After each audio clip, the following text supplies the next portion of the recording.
First of all, I want to thank everybody for joining us for the first of our five-part webinar series. Today's session is Process Discovery and Optimization 101, otherwise known as Lesson 1, Acres of Diamonds.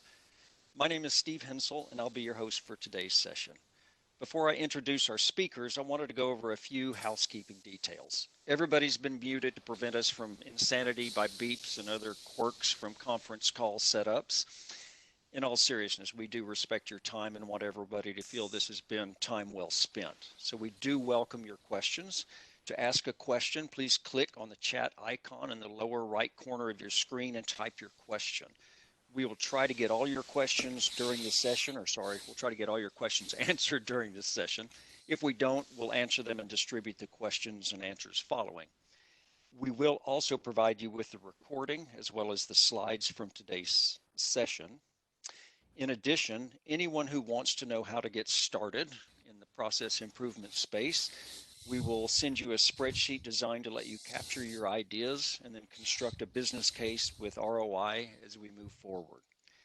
As I mentioned, this is a five-part series. We'll build upon today's session in the next session on March 3rd, where you will learn how to take your initial successes and replicate them across your department, county, or company. Today's session is Process Discovery and Optimization 101, or Acres of Diamonds. In fact, the first question I received even before we started the webinar was, Acres of Diamonds? What does that mean? Well, Acres of Diamonds is one of three stories in a book. And the story goes about a man who goes in search of great wealth in the way of diamonds, but never finds them, and he dies poor. The person who buys this man's property then discovers acres of diamonds in the man's own backyard. In other words, the wealth he sought was right under his nose all along. I think we've all seen those things that slow us down, upset our customers or constituents, or have us wondering, isn't there a better way to do this? So how do you find the right processes to improve in your organization? And by the way, Roan, Doug, we do have individuals in attendance that represent a pretty broad spectrum, from very small accounting firms to government entities to Fortune 50 size businesses. So let's make sure we do a couple of things. Let's make sure we speak on how processes and our approach meet small businesses as well as county governments, as well as large enterprises. And let's also keep in mind that everybody's on a different part of their journey. So some of the terms that may come out around leaning things out and Six Sigma and heuristic, let's make sure we just define it so we have a base set for everybody. And again, if we don't mention it, just bring it up in a chat window and we'll get back to you. To those on the call, I think you'll find today's speakers and their backgrounds will resonate with you no matter what the industry or size of your organization. We have Roan Kilgo, CIO, Advantage Point Solutions, and Doug Erb, CEO, Lanshore, LLC.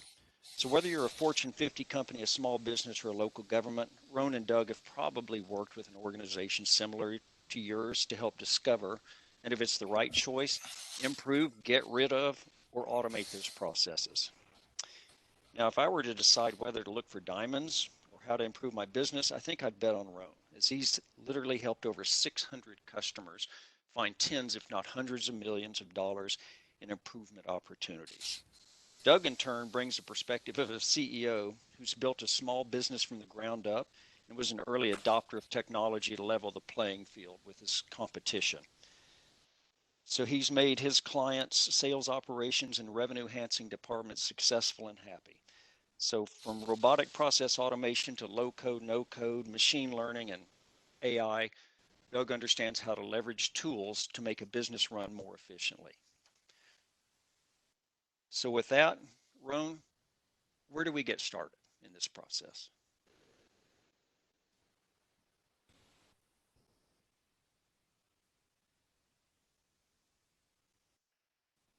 Hopefully Roan can hear me.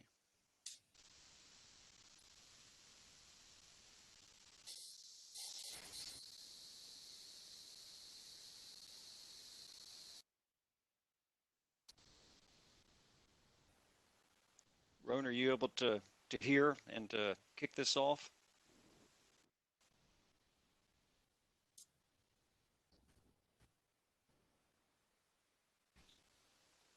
Thanks, Steve. Just as a reminder, this is the first of five web. We're going to be focused on just how do you get started? How do you know where to target? I'm sorry, can you not hear me? I can hear you now. Where do you target your opportunities? Where do you target your efforts in your opportunity identification? So we're talking if you're a process improvement You're a little bit I garbled.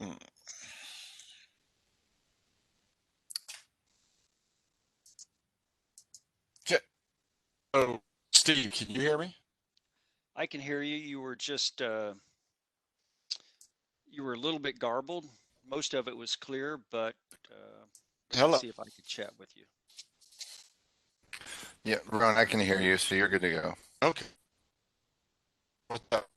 Uh, is anyone able to hear me? Chat in the chat with if the participants can hear us, Yes, can hear just you. say in the chat with. Okay. All right. So let's just jump in. There may be.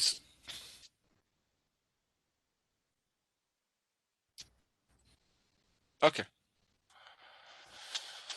So as you get started, before your company or your governmental agency will even let you start an investigation, they'd like to know what is in it for us. So if I help people just do a business case on a 3x5 card. What we do is we take the worker, we are talking about things that workers are doing on computers or in the office. We're not really talking about manufacturing disciplines here. There's a whole series of process things you can do when you're in some type of physical space. So we're talking about information workers. We're talking about computer workers. When you look at this worker population, you often look at your top performers and the general population. And to get a quick idea of what you can expect in a process improvement effort, the differential between your top workers and the general population would be a first goal. We often call that a minimum improvement opportunity. So in these two examples of customer service there on the left, if you're just trying to keep the cost of your calls down, you probably don't want to allow your agents to know what average handle time you expect them to hit, but you do want to keep those cost links down. Your top agents will often have shorter calls, not because they speak faster, but because they're often preloading information. They're quicker on alt tabbing through applications to get it the stuff that they need to engage the customer. Those kinds of things, preloading information, contextually understanding where somebody needs to navigate, having stuff pop up, those are the things that you can expect to provide every worker through some properly targeted automations. The same with the back office workers or transaction workers. So we're talking about workers who are working on computers, and they may have a variety of hard assets. They've got paper. They may be referencing manuals in front of them. These are areas where we can drive dramatic improvement. But once again, how much? Because your boss wants to know, what are you going to spend your time on? This is where you can start doing that quantification. Yeah, Rowan, if you can go back to that first slide, it's kind of this is kind of an interesting point that we were talking about the other day, and I think it's really important for a lot of the people who are starting off, which is when you start talking about business cases, um, you know, really a project doesn't necessarily start around a business case. And I know I've seen Chris King on here and some other people, and we've had this conversation, right? Um, as we're starting to see RPA and other applications, which is digital transformation, really take hold, um, you have to keep in mind that most of these processes really have a seeding point by which they start. And I was thinking about talking to you recently. One of them was a company like an agribusiness that we had. Was talking to someone who had just called me and said, "Hey, wanted to get an idea of how to start, where to start," and it really didn't spring out with a business case. It really sprung out with, well, I know I'm doing a few things that I feel I can automate. And in their case, it was kind of really funny. It was a person who didn't have any budget, really no authority to do this, but had interest and was looking at automating capture of information from plants that they were having to do in Excel spreadsheets, obviously, and validating the efficacy of what was being distributed by the plant, et cetera.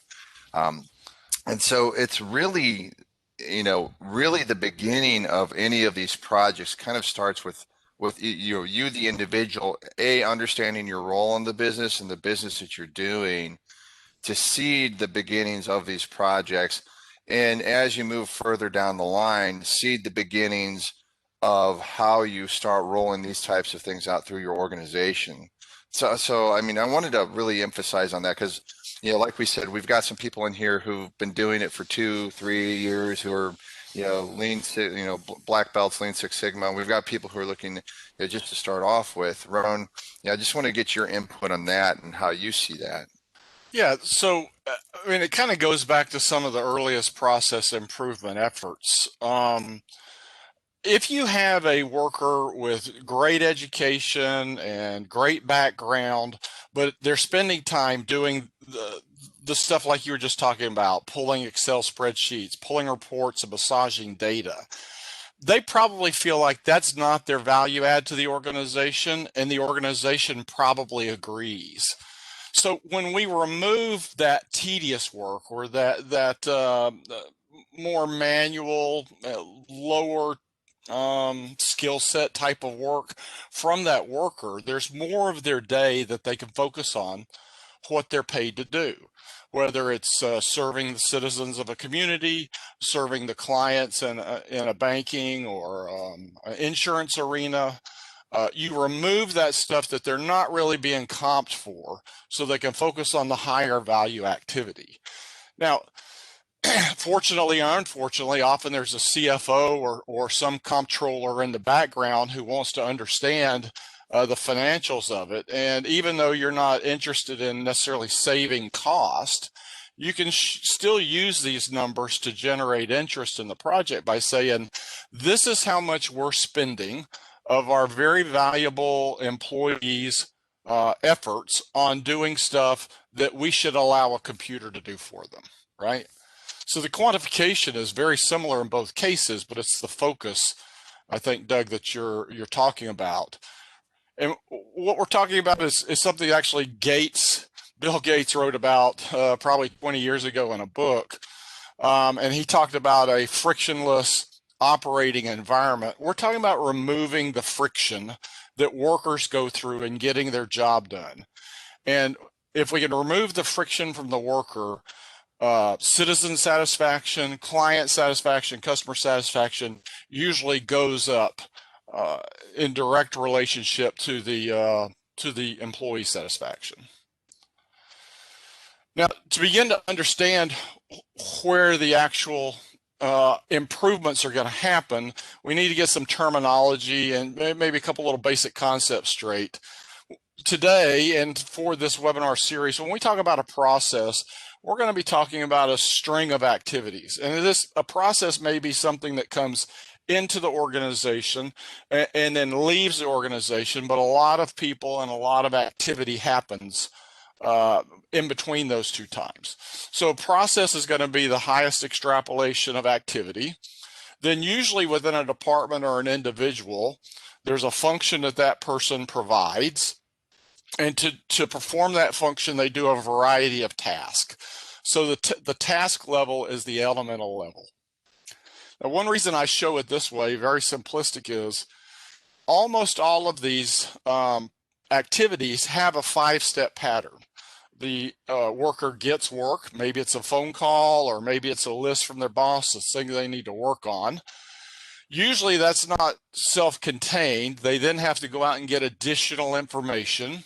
They make a decision, they execute that decision, and then they have to let people know what they did or document the decision. And you see this happening over and over and over with handoffs.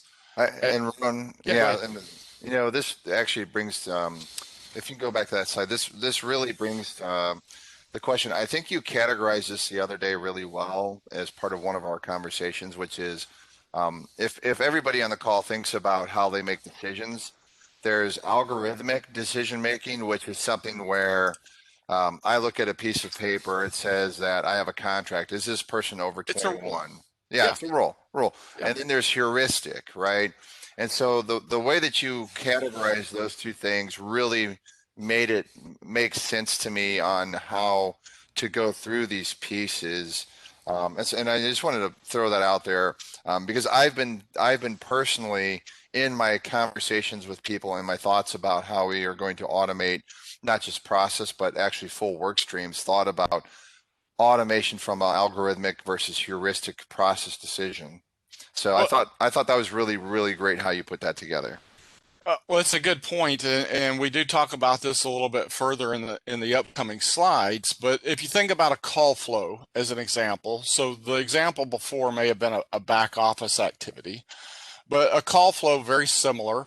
You have various things you have to do during that call, whether it's an inbound call or an outbound call, and you have a throughput percentage on each one of those. Now, humans operating at an optimal level, you can generally expect a 97% proficiency in them doing a task, which basically means that every time I add another task in a workflow to that human, I'm going to degrade the overall throughput by 3%.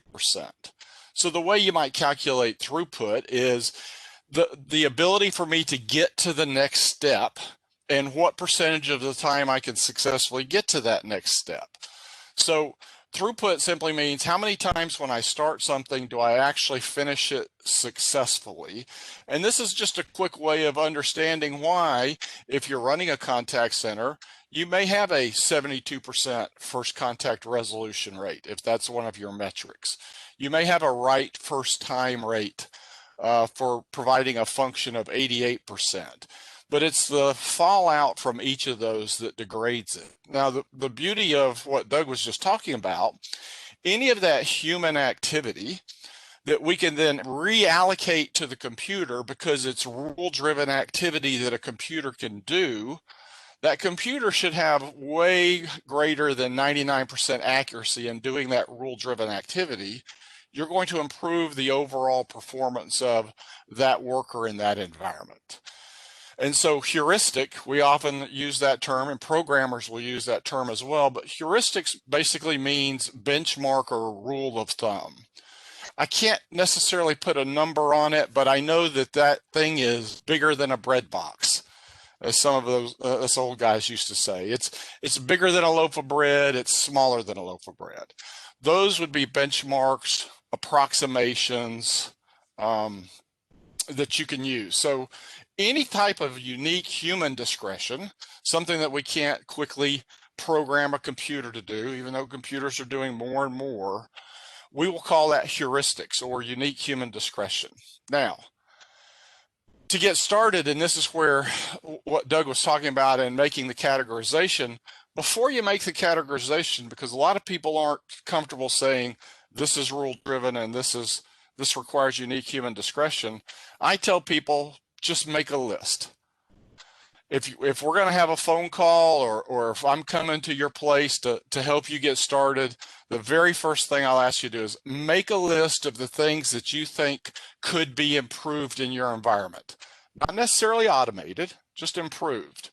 And so here's an example from a recent client of a list that they gave us. Now, where can you get these lists? Well, they'll come up with ideas, but you can also employ process mining tools. I know that Doug, one of your partners, UiPath, has some great process mining tools that they can utilize. Of course, Yeah. those things are only as good as the data that you can put into them. But Right. And and when you talk about process mining too, Ron, and you probably see this, and a lot of people on the call who've gone through it and will understand. There's the task-based process, which is, I log onto a computer, I do the following tasks. But then there's a full work stream, right? So yep, so when people think about what they're doing, there's I do this entire holistic work process, let's say, which has individualized tasks, and within those tasks that can be automated. And I go back to that government example that we just gave, right? Those are a set of processes that can be done, but what happens when you have a mismatch? Well, you actually have to have a human look at that. And process gold and tools like that can get to you so far that they can identify those processes that are automated that people are going on a computer and doing. But I would dare say that you're better off thinking about your job and then the manageable pieces within your job that are work streams, and then define them further down. So you almost take a work stream and define a work stream down. So anyway, that's, I don't know. Go ahead, Ron. No, it's accurate, and within the Six Sigma world, when I was getting my black belt in my GE days, one of the things they teach you is go to Gemba, which means go to the real place or go to the place that the work is being done. You know, you can look at data from a process mining tool and you can grab subject matter experts and throw them into a conference room, but there's no substitute for actually seeing somebody do the job, because there's a lot of stuff that just can't be articulated and doesn't necessarily show up in the data. One of the things I often ask people for before I show up on site is, do you have any job aids, like a standard of procedure or a checklist that you want your people to follow? Because that often gives us an indication of what can be automated. I like to interview trainers and supervisors, and I'm asking them, what is it that your students have trouble mastering, or what is it that your employees struggle with on a regular basis? The same with the coaches. If there's any kind of customer feedback loop that I can kind of listen in on, ticked off customers will often give you an indication of where there's an issue that you could go and attack with some process improvement mindset to make that more streamlined and make it better for both the employee and the customer. But direct observations are tremendous. Reviewing the actual training documents are tremendous. And then the thing I put in here, cubicle walls. Often people will have awards or they will have Dilbert cartoons. Believe it or not, when we were at GE, we had I was at a mergers and acquisitions group there, and we actually had an informal metric we called the Dilbert factor. Everybody would have Dilbert cartoons on their walls, and you would often understand kind of some of the issues that they have based on what they decided they needed to put on the wall. Every now and then, though, we would find a cubicle that was a Dilbert shrine, and it would have stuff top to bottom in there. Well, you knew that there was a lot of opportunity in that environment because there was a lot of things that maybe made people passionate about wanting to change things in the environment. The last item on here, if you're not familiar with it, you should get familiar with it. From Windows 7 forward, built into the operating system is a problem step recorder. If you just go in and type in your box at the bottom left-hand corner, type PSR, you'll get this. It'll be the first executable that'll come up, and you can play with it. In fact, we can share a presentation on how to use it later. But this will allow you to quickly capture the process with screens, with green boxes on what they're interacting with, of somebody doing a process or an activity on their computer. All of these things are great sources. One other point here, Doug, I always find it interesting. I might walk into an environment. I did this in a large insurance company in Dallas a couple of years ago. It was a small group, and I said, so do you have any job aids or any training manuals? And everybody kind of shook their head.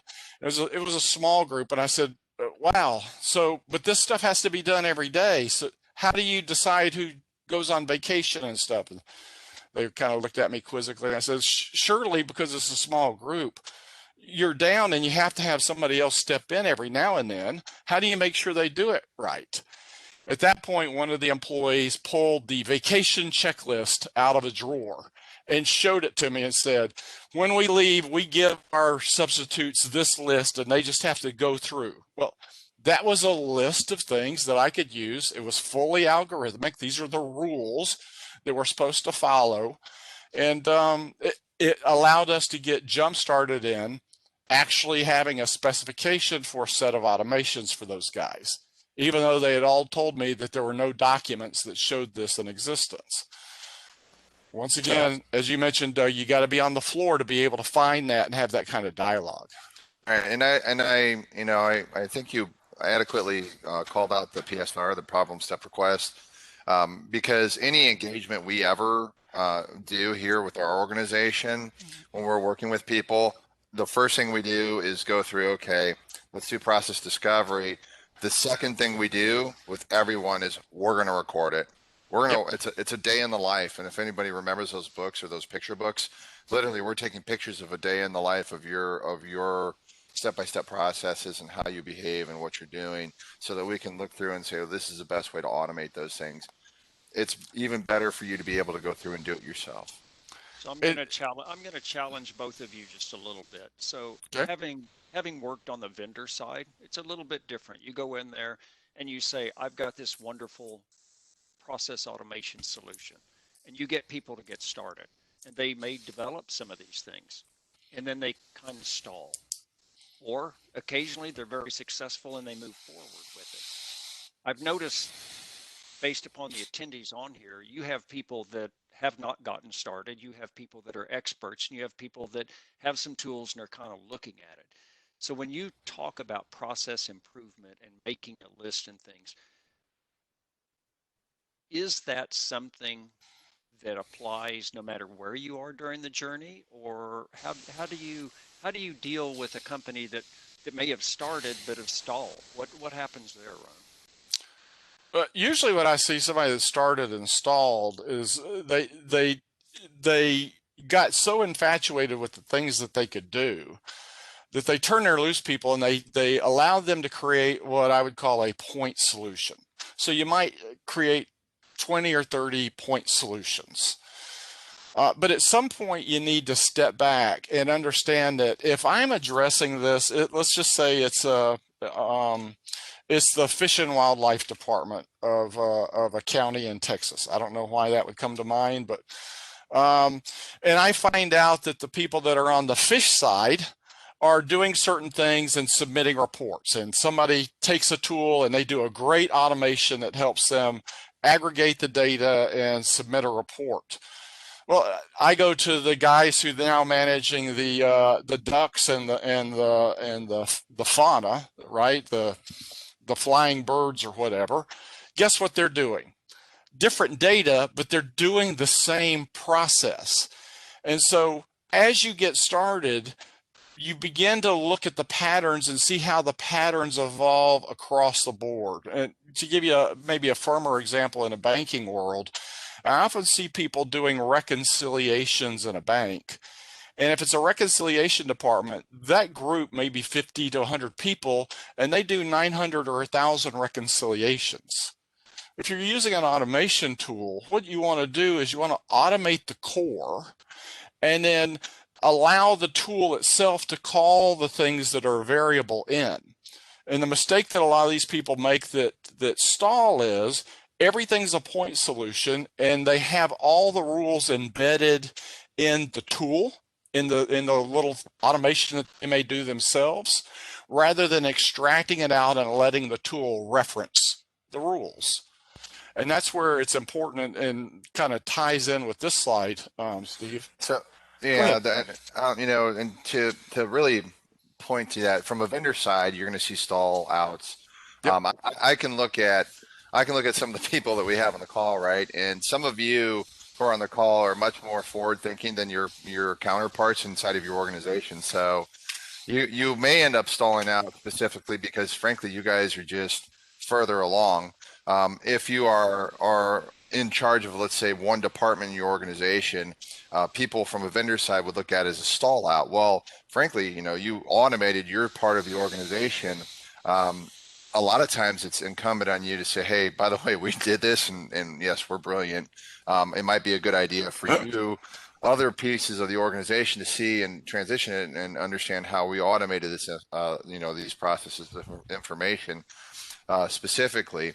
The other thing too is when you're going through a capture, if you are charged holistically, you really need to think how you communicate both up and down the information. There's always a failure, and whenever we say stagnation and really delivering more, it's a failure of communication both up and down. Up in that the people who are really want to be bought in aren't seeing the success, and down the people who can actually drive it and be successful, maybe just don't want to lose their jobs because they think, oh, well, you're going to automate me out, or B, aren't really being sold properly on how, or sold or taught properly on how to go through the process of doing this. And so it's frankly bidirectional communication and sharing the information and how it really makes the company succeed.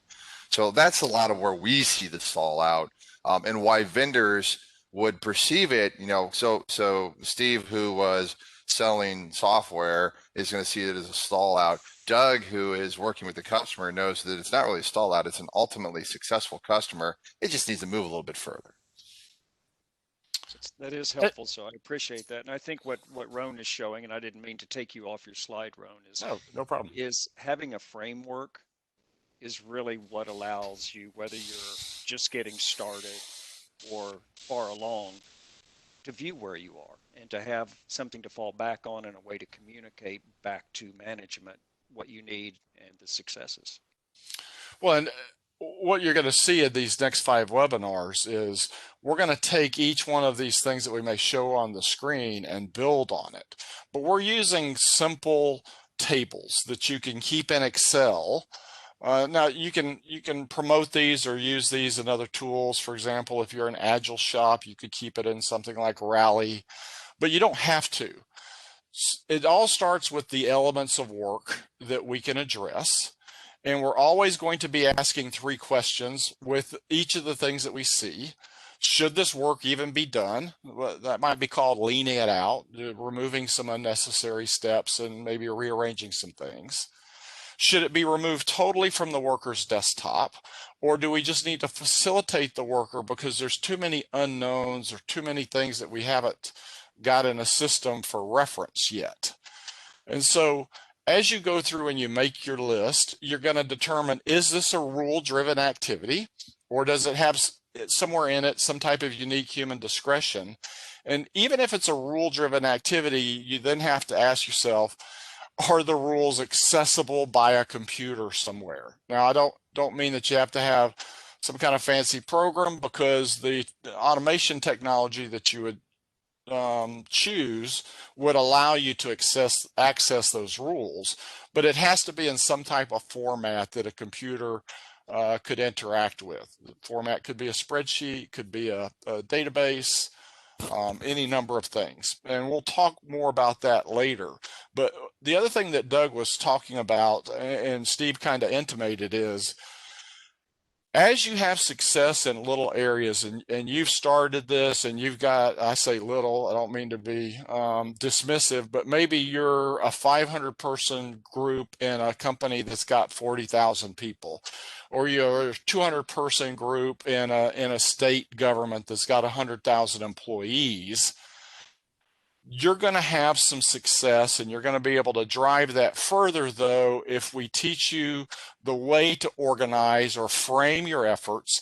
And then in that control phase up here, which helps you get the data for your next iteration, show you how to then share those benefits and keep things extensible within your own organization, within your own department, but beyond that into the broader organization.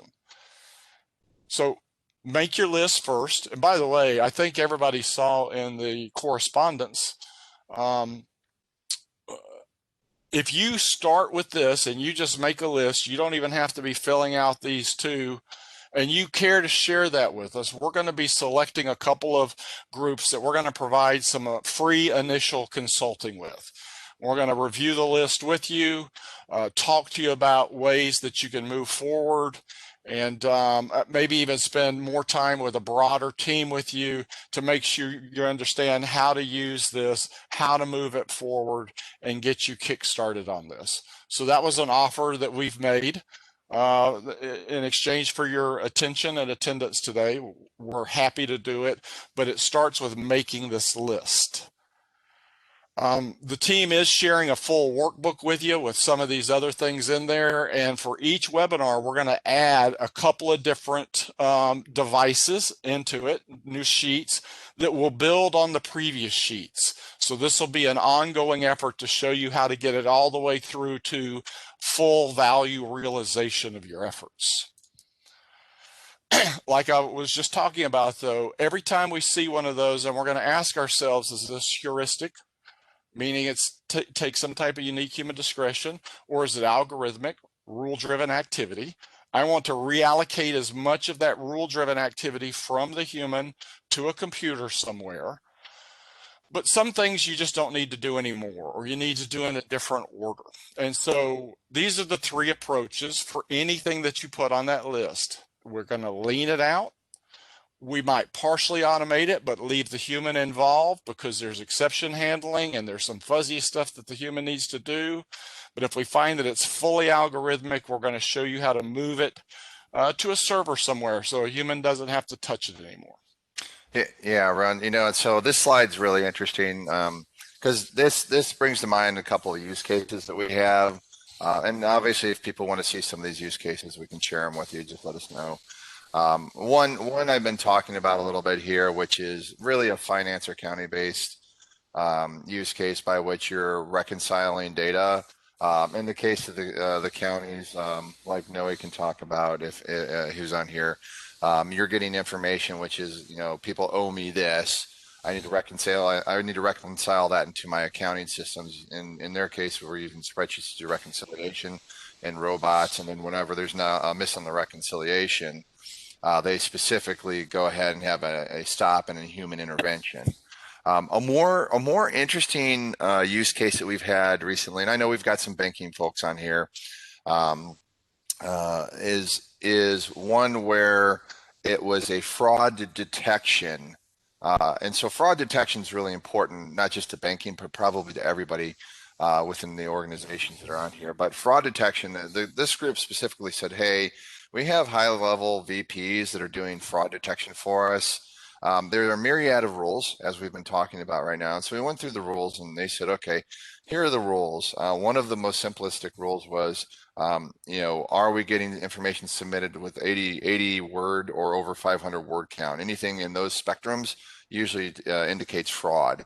But they wanted to go a little bit deeper in that. And again, this is a little bit further on what we like to call the AI spectrum, in that they wanted to utilize machine learning algorithms to identify specific behavioral patterns that either people were doing as part of the submission process, or that the VPs themselves were doing as part of their work process. So they started moving more into that heuristic world, but it always begins with process task automation, which is how do I get the information and how do I dissect the information? And then the decision inference on that information is where they were going. So that is a little bit further down from what a lot of us are looking at right now, but it is one of the more sophisticated use cases that we have. I don't know if you wanted to speak a little bit to that, Ron. Yeah, it actually introduces this slide pretty well, because if you're going to remove something from a worker's desktop, it means you've pretty much decided that it's fully algorithmic and it doesn't necessarily require human intervention. Even if you move it off the desktop, you could still have an exception path that takes it back to the human. But if you got a group of workers, and maybe a fraud group is a great example, they're following a whole bunch of rules, but the rules could be very complex. And there's always maybe a question of, did you follow the process and things of that nature? So once we've made this list and we've decided we're going to lean these things out, we're just going to move these other things to a computer somewhere, what you have left is the stuff that you need a human involved with. And to frame that, you probably need to think about it even more simplistically than the 5-step pattern I talked about before. Think about it in 3 steps: setup, decisioning, and fulfillment. You might also call that wrap. Now, the beauty of this is you see on the list, these are things that we might actually do on behalf of the worker or facilitate the worker or guide the worker on. But Doug, one of the things that's not necessarily visible on the slide, but becomes an opportunity is once we're on that desktop helping that worker do this activity, there's any number of other data elements that we can glean. Virtually anything that's going on that computer, any focus event, anything that pops up on the screen, processes that spin up behind the scenes, virtually 100% of the activity that that worker performs and 100% of the data that that worker is able to see on that computer can become a data element for a machine learning system or from an audit tool for security breaches, things of that nature. For example, if I have 2 or 3 systems, and in these 3 systems, social security numbers can sometimes be visible. We could actually monitor with the automation technology the fields within those 3 systems and log for IT and information security purposes. We could log that a certain number was visible. If you had a breach 2, 3, 4 weeks later, and that person's social security number was involved, you would have a retrospective audit log of where that was shown. Now, that's a case where we use the automation technology to instrument a certain field and we ask for it. The technology doesn't just report that out of the box because that could cause other security issues. But if you wanted to review the actual numbers, that could be done. If you just want to know when the screens come up without any of the secure data on it, but to know somebody had access to a certain screen, that could also be done, and it doesn't record any type of protected information. So there's a ton of free data here for machine learning algorithms and for some very sophisticated and advanced activities, and you can get it at the same time that you're making that person's job easier, making that client, that citizen, that customer experience better because their issues are being addressed more quickly with fewer dropouts and fewer error rates. Right, and I like what you're talking about here, specifically for everybody on the call. And I see quite a few familiar names. One of the things that we all have a common theme about, and Rowan just hit on it, is data integrity, right?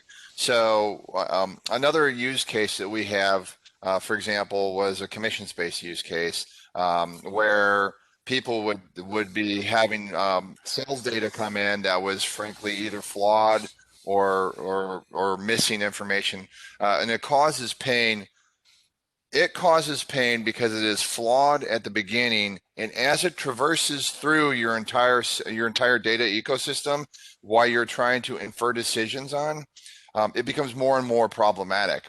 And so in this case, we were looking at how do we go ahead and fix that information both upfront and as part of a dispute process, how can we make the information whole through the dispute process. And so we had people, you would have people sitting down.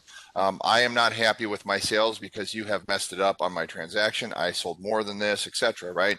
That's a data problem, and it's a data capture problem. We would take that information, we would butt it up using RPA in this case, checking to see if we could find the information. If we could, we would clean it, and then we would report to people. If you think about what you're doing there, right, is you're reducing the amount of hours, you're fixing your data, and you're making someone who is either internally, organizationally, your customer happy, or externally to your organization happy, right? Because they're getting an immediate response.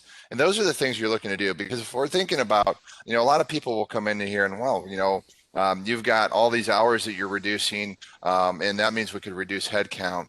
You don't always want to look at it that way, because you also want to look at it in the way that we are fixing errors. How can I get to data wholeness if I approach it from that methodology?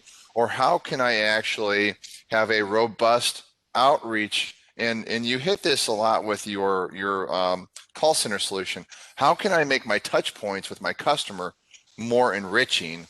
And some of the cases of people who are on here, It's your salespeople. It's the people you're managing. How can I enrich their experience with my organization so they're not quitting? I don't have to hire new people so that they're actually out there doing their jobs. So there's a whole holistic way of looking and approaching these problems that are specific initially to your organization, to your role in your organization, and then you permeate it throughout your organization. So I really like how you've hit some of those pieces here, Ron. And then the other part that you hit, we are giving people collateral out of this. You're going to get a spreadsheet, and we do this for our customers. And obviously, some of you know this. If you need help walking through that spreadsheet, we'll sit down with you to walk through the spreadsheet. We can do those steps with you. Have a meeting, have an independent call with you if you want to, and go through those steps so that you can get started. Because really, it's that seed that people need help with. How do I get started so that we can move forward, get buy-in from my organization, or if I've already got buy-in, how do I get off of the snide? So those are the two things that I wanted to throw in, Roan. Yeah, thanks. And all good points. The other thing that I'll just kind of pile on with here is when we express productivity uplifts. For example, in our next webinar, we may take this same example that you see here and extend it further. And once you did that, you would see that for these little things that we're addressing here would have a 16% productivity uplift. Well, this is from a real customer that will remain nameless.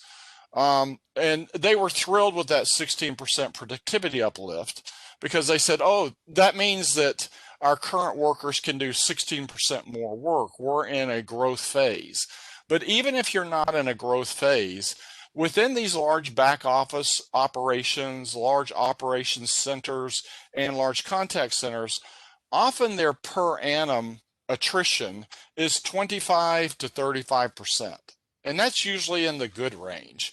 I've consulted with several recently that have had 80 to 90% turnover per annum, attrition per annum. So as we save this, nobody that wants a job there is losing their job. In fact, people want to stay longer because some of the tedious work has now been removed from the plate. And they're just able to do more work with fewer people, and maybe they have fewer training classes the next training period. It also makes them more competitive, right? They have the same amount or fewer employees doing more work because almost nobody here operates in a vacuum. The performance of your company is being judged against the performance of other companies within your vertical market. So that gets us to the point of where we've kind of defined and we've begun to think about how we're going to frame a solution, how we're going to address these issues. Any of the opportunities we find, we're going to either lean it out, we're going to fully automate it and move it off that human's plate, or we're going to facilitate that human activity as you see in the example on the screen. We're going to get more into the measurements of this and beginning to really start putting flesh on the bones that we've started here today. We'll give you some additional tools and devices that you can use in the next webinar, but that brings us to the conclusion of this. Now, Yeah, go ahead. and Ron, and I just want to point out something here, is what you've been seeing in our presentation, and a lot of it is Excel based or capture based. As we go through these webinar series, we're going to go through how you want to promote this up and present it. So you see a lot of forms or capture forms right now. As you go to present these use cases like you had before, there is a more artistic way to present this information, and we'll be going over that also. So just wanted to make sure everybody understood that a lot of this was capture, start, and how do you move forward. As we go and progress through, it'll be how do you present this so that you can actually get buy-in and move down the line. Yep, absolutely, good point. So Steve and Lanshore team, has anybody asked any questions in the chat? I have not seen any additional questions so far. I think I had some, like I said, interestingly enough, ahead of the webinar. So Okay. there's still the opportunity to ask questions after the fact.